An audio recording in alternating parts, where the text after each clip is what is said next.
Students, sole proprietorship पढ़ने के पश्चात अब इसके हम गुण और दोष के बारे में पढ़ेंगे कि what are the merits and demerits of sole proprietorship और सोल ट्रेड। सबसे पहले हम मेरिट्स लेते हैं। इसमें पहला जो पॉइंट्स है दैट इज़ क्विक डिसीजन, शीघ्र निर्णय।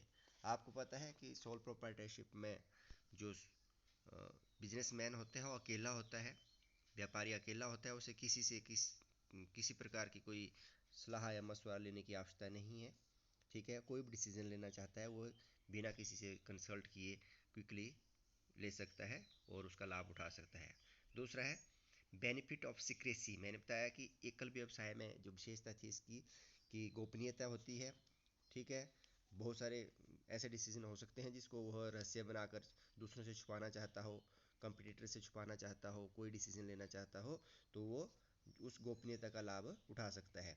जैसे जो कस्टमर है उनको किसी प्रकार से कोई इस तरह की बात जो दूसरे व्यापारियों से अट्रैक्ट होकर उसके पास आ जाए या व्यवसाय को बढ़ाना है, तो इस प्रकार की जो सीक्रेसी है किसी बात को लेकर तो उसको वो पूरी तरह से मेंटेन करता है, क्योंकि वो अकेला ही होता है, उसको शेयर करने की जरूरत नहीं होती है। थर्ड है डायरेक्ट मोटिवेशन, प्रत्यक्ष प्रेरणा, क्योंकि प्रॉफिट सारा का सारा एकल व्यवसायी का ही होता है, उसने ही पूंजी लगाई होती है, किसी को शेयर नहीं करना होता है। इसलिए जितना ज़्यादा मेहनत करेगा, जितने ज़्यादा वो सेल करेगा, जितना ज़्यादा उसका प्रॉफिट होगा, उसको प्रत्यक्ष प्रेरणा मिलती है और वो अधिक मेहनत के साथ काम करता है, क्योंकि उसको पता है कि सारा का सारा जो प्रॉफिट है, प्रतिफल है, उसे ही मिलने वाला है।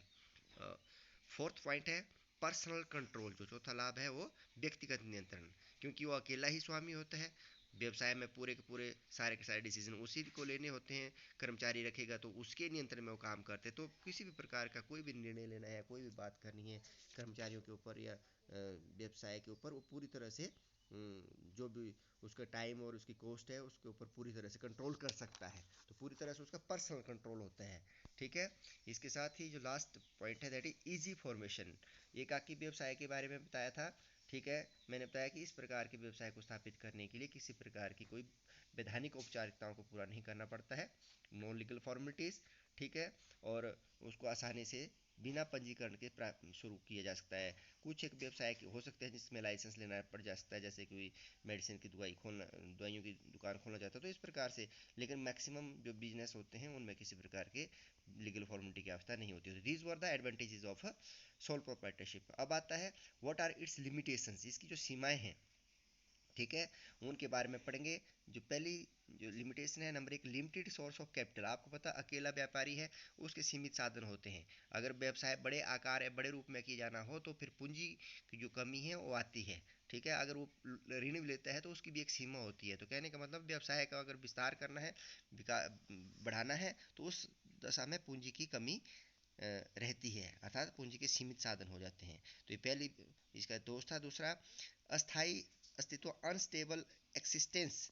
ठीक है, अकेला व्यापारी जो व्यवसाय चलाता है उसमें अनिश्चितता बनी रहती है। अगर वो किसी काम से बाहर जाना पड़ जाए या वो अस्वस्थ हो जाए तो उसे अपने जो कर्मचारी हैं उनके भरोसे जो है व्यवसाय को छोड़ना पड़ेगा या तो व्यवसाय को बंद करके जाना पड़ेगा, जिससे कि ग्राहक जो है आपका इधर उधर जा सकता है, वो असंतुष्ट हो सकता है। तो इस तरह से कई बार अगर व्यवसाय का स्वामी उसकी डेथ होती है तो व्यवसाय को बंद करना पड़ता है। तो इस प्रकार से जो एक्सिस्टेंस है अस्तित्व इसका अनस्टेबल या अस्थायी है। तीसरा जो महत्वपूर्ण इसका दोष है वो है असीमित दायित्व। मैंने बताया था कि एकल व्यवसाय में जो दायित्व होता है असीमित होता है। असीमित होने का मतलब है किसी भी दायित्व को पूरा करने के लिए उसकी व्यक्तिगत संपत्ति को भी दांव में लगाना पड़ सकता है, उसके घर तक का सामान जो है बिक सकता है। ठीक है, तो जो असीमित दायित्व है इस प्रकार के व्यवसाय में सबसे बड़ी बाधा रहती है।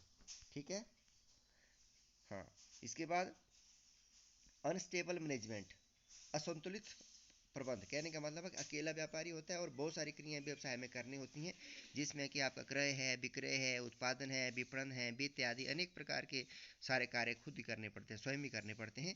इसलिए जो उसकी जो प्रबंध की क्षमता है वो सीमित हो जाती है।